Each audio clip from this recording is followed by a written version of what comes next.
All right. So what is competition anxiety? So I'm making this video because we had a tournament this weekend and we have a bunch of tournaments coming up. So I wanted to make a video on competition anxiety. I think this is something that a lot of our guys dealt with this past weekend, and it's something I would like to address because if you haven't competed before and this is the first time you competed, you felt that anxiety and you're like, what the hell was that? And even as a seasoned competitor, I still feel that anxiety. You just kind of learn how to deal with that feeling. So I just wanted to go over what competition anxiety was. I just listened to a great podcast, and this is why I'm making this video. I kind of want to recap what I was listening to from Josh McKinney, I Suck at Jiu Jitsu. It's a great podcast. I'll post a link on the YouTube channel, and you can give it a listen. It's a little bit longer, so I'm just going to kind of shorten this up, what he was talking about, but it was a great podcast on competition anxiety and how he deals with it through his experiences. I've been training jiu-jitsu for 20 years, so I've dealt with this and I understand the whole thing about competition anxiety and the feeling you get before the tournament, the lead up to a tournament and at the tournament. So I'm just going to give you my personal experiences and how I like to deal with these things. What is competition anxiety? Really, that's the overthinking that you do before the competition and during the competition. Worrying about mistakes, only thinking about outcomes, thinking about your opponents, what they're good at and what you're not good at, and just losing focus and having a difficult time concentrating on the actual match, the actual jiu-jitsu match. It's like that imposter syndrome. Josh talks about this in his podcast. For myself, I think about this too. Am I too old to be doing this? Right? I'm only 37, but sometimes I feel like I'm 80 years old. But those things, they float in the back of your mind. And it's resistance. So when I was a brown belt, I read a book by Steven Pressfield called The War of Art. It's a book on what he calls resistance. It's that thought in the back of your mind that kind of stops you from doing things. Okay, so stops you from being productive. It's like, for myself, it would be, the feeling I get is like, I trained really hard this week. I should kind of take off tomorrow and just chill and just hang out. Which, yeah, it could be smart at sometimes, but sometimes that thought pops in your head and kind of makes you do the wrong things, that resistance. So it's just that thing in the back of your head that just kind of tells you not to do things, not to be productive. All right, and that's what he calls resistance. So that's really what competition anxiety is all the other noise that happens in the back of your head that kind of stops you and slows you down from performing the way you should in a competition. Let's start with, which I think is probably one of the most important, is your mindset. So some tactics that'll help your mindset or just kind of even change your mindset overall. So a big thing is like, what if I lose? Guys are so worried about losing, right? So instead of thinking about what if I lose, just change that mindset into like, this is a chance for me to kind of show everyone what I've been working. That'll really help you kind of push through that what if I lose. Instead of just trying to think about what if I lose, it'll push you and you'll go focus on actually doing jiu-jitsu, right? You want to be present and in the moment. A perfect example of this was one of our guys. Literally the first thing he said when he got off the mat was, I was so focused on not losing. And he did absolutely zero jiu-jitsu in his match. Stand-up match, and they were just battling to do nothing. And the first thing he said was, I was so focused on not losing. And we can flip a switch with that. So we can just focus on, instead of what if I lose or I just want to win, to I want to showcase my jiu-jitsu. I want to go out there and be present and just do jiu-jitsu. And that'll help you push through that. It'll help you grow. So like it's going to help you understand that it's not just about losing, but you're going to look to grow because you're going to want to be present in that moment. It's not a final exam. Like these competitions, these matches, it's not like a test. It's not a final exam. It's an area where you're going to grow, okay? Some guys, they go out there and it looks like it's their death sentence. It's not. It should be a celebration. You should go out there and have fun. Not everyone gets to go out there and compete. These guys, it's your average Joe. So you go out there on a Sunday and you get to go to work on Monday and tell everyone that you did a jiu-jitsu competition. So it should be more than just, I don't want to lose. It should be a time for you to grow. And if you think about it in a situation where like you're going out there and you're going to do jiu-jitsu and you want to show growth and you want to show everyone you're doing jiu-jitsu and you're grateful to be there, that'll change your whole mindset. about I just want to go in there and not lose type stuff to I want to go in there and I want to showcase my jiu-jitsu and I want to be present. And accept the nerves. The nerves will always be there, okay? Those nerves will always be there. Don't sit there and try to fight the anxiety. Just accept it.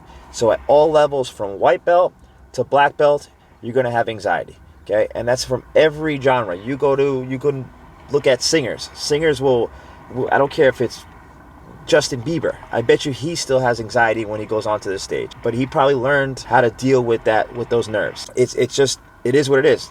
That's the way it is. It's part of it. You're just going to learn how to deal with those nerves. The goal is not to be totally calm, because you'll never be totally calm, okay? It's just to kind of function and focus with those nerves, and that's how you're going to deal with that, okay? So that's a little mindset trick or tactic that we can work on that'll help you better your jiu-jitsu in the tournament and make you feel more comfortable when you're actually on the mat in the heat of the moment. So the next thing I want to share is to detach your identity from the outcome. So meaning that you're not defined by your past failures. It is what it is. If you're not worried about failing, you're going to be totally fine. I have guys who are so worried about competing because they're a 4-stripe blue belt and they don't want to compete because if they lose, then they feel like they're going to get further away from their purple belt. It doesn't work like that. Your wins, your losses, it doesn't define who you are. You don't have to worry about that. I don't think about the outcome. Even for myself, it's like I'm a jiu-jitsu instructor. I own a jiu-jitsu school, and it does creep into the back of my mind. It's like, what if I lose? What are my students going to think? You're not your record. Your record doesn't define who you are. Just go out there and just give it 100%. Whether you win or lose, we're still behind you, okay?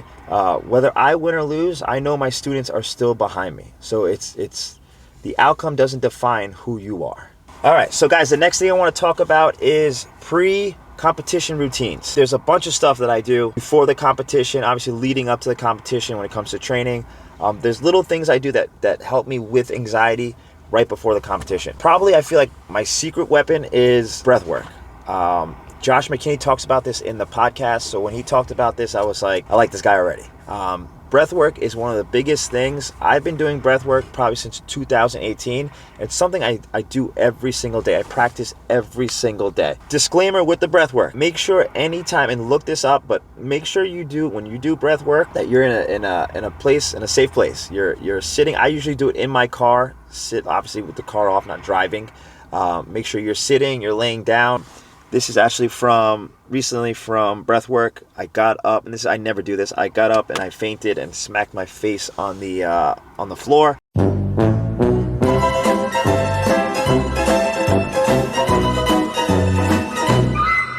This, I believe, is my secret weapon, is breath work. There's all different type of breath work you can do. There's box breathing. What I really like to do is that Wim Hof breathing. It's like a 10-minute video on YouTube. I throw that on every single time. Sometimes I do it without it because I kind of know the routine, where you're kind of hyperventilating. You'll take 30 breaths in, exhale everything out, then take all that oxygen back in, do 3 rounds of that, and you feel great. And you can feel like, obviously, I'm not scientific. I don't know if it's a placebo effect or not, but I do feel like my heart rate goes down, and I can find myself in certain situations when I'm breathing the correct way to just stay calm. It just calms your nerves. It makes you think clear. What I like to do is, obviously, it's a practice. So this is not something you're going to just learn the day before the competition. You practice every single day. It's like anything else.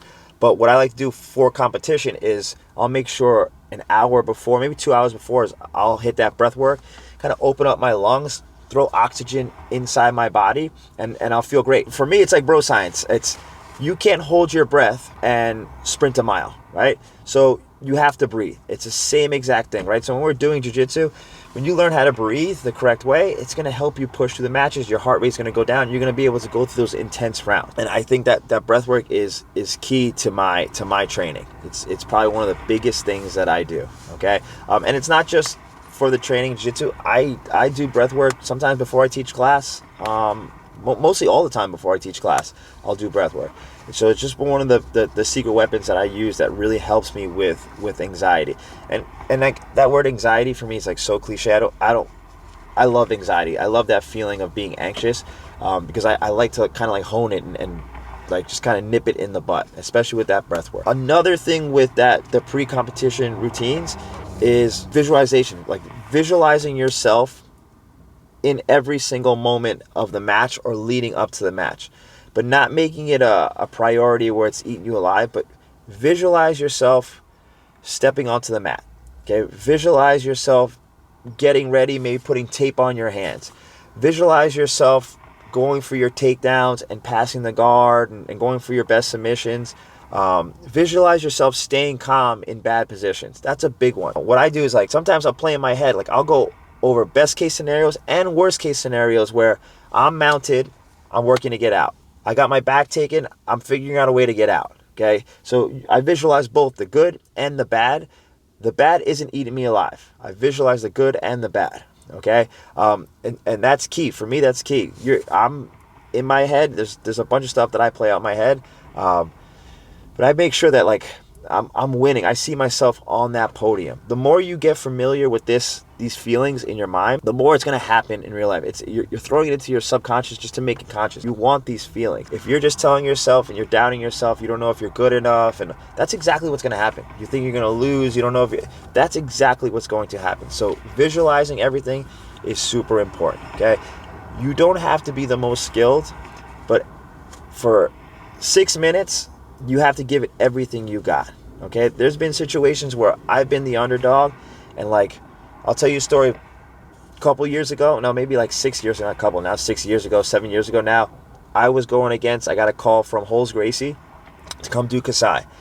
They set me up with, at the time, a really good competitor, Frank Rosenthal, who was John Danaher student, just on a tear and up and coming. So I had that match set up with him in New York City. Day before, I get a call that he got bumped up to the main event or main card, and now I have to fight Marvin Castell. So Marvin Castell at the time, was known for having this highlight reel Imanari roll, which had millions of views. I saw the clip itself on the Joe Rogan podcast when Joe Rogan was showing it to, or Eddie Bravo was showing it to Joe Rogan. So when I get that call and I answered the phone, I was like, hello? Holz Gracie was like, you have to fight this guy now. And I was like, damn, I just saw that clip of him on the internet. And I was like, all right, it is what it is. Hung up the phone. I go on my phone. They have a poll with me and him on it. And it's like 12% people thought I was going to win. And it was, whatever percentage thought he was going to win. I was like, fuck it. I know that I have 6 minutes to beat this guy. Okay? It was the night before, and all I thought about in my head was taking this guy down and just beating him. That's all I thought about. I didn't care about anything else. I didn't care about who was there, what was the outcome, if I could lose, win. I just wanted to take this guy down and just put it on him. And that is it. That's all I thought about until that fight. That whole night until that fight. And that's literally what happened and came true. Like,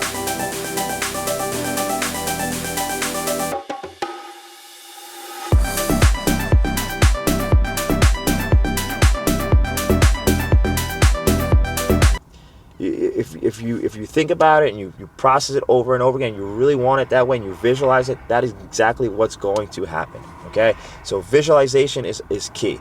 Controlled breath, visualization, and having a game plan. Okay, sometimes the game plan gets thrown out the window, but you should have some kind of game plan going on.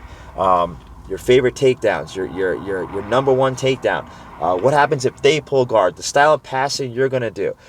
You should not just leave it up to chance. It should be something that's already set up in your head and how you're going to execute these techniques, okay? And being confident and thinking clear in your movements. So you proceed with any openings, and you're just 100% present, and you're moving with a proper game plan, which is super important, okay? So those are some, like, pre-composition routines that I do. Breath work, visualizing being on the mat, winning, being up on that podium, and then just having a proper game plan is key. All right, so guys, one example of being present and being in the moment for myself was last year at the ADCC Open. I told myself, and this is one of the first times that I didn't look at a bracket, so I didn't look at who was in my bracket. I didn't give a shit who was in my bracket. I just worked as hard as I could, and I told myself that I wanted to be on those mats the entire time.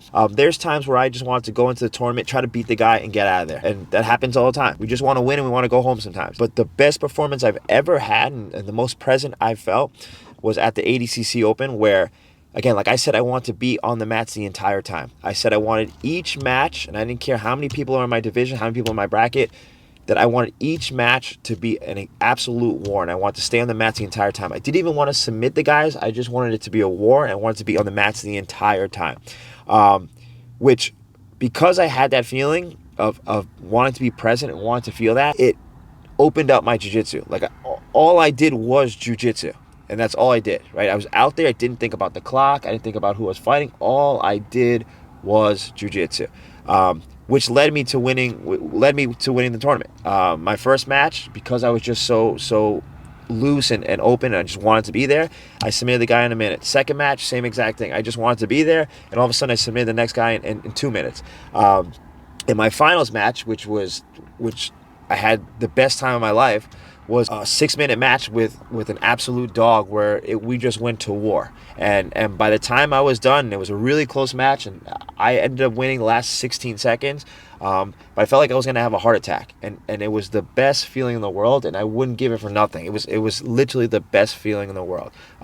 So that really helped me, and that really opened up my eyes for the next competitions, is just to be present, be in the moment, take each match one at a time. Just match after match after match, not caring who's in the division or anything like that. All right, so be present, be in the moment, just think about your jiu-jitsu, and that's all you have to do. Don't think about doing your taxes, don't think about losing, none of that stuff. All right, so guys, to sum this all up, at the end of the day, just have gratitude that you get the opportunity to step on the mat. The idea is that you just want to rewire your brain. You're trying to change your perspective of competition. The anxiety will always be there. It doesn't matter what level, whether you're white belt or black belt. Again, like, remember, it's like it has a grasp on you at a lower level, and you're slowly trying to let go of that anxiety. But it's always going to be there. I hope this video helps. This is just kind of my personal experience with the mental preparation. At the end of the day, it's just a jiu-jitsu competition. That's all it is. Your family's going to still love you at the end of the competition. Your friends will still love you. You're not going to lose your job. It's just a jiu-jitsu competition. All right? I hope this helps. Until the next video.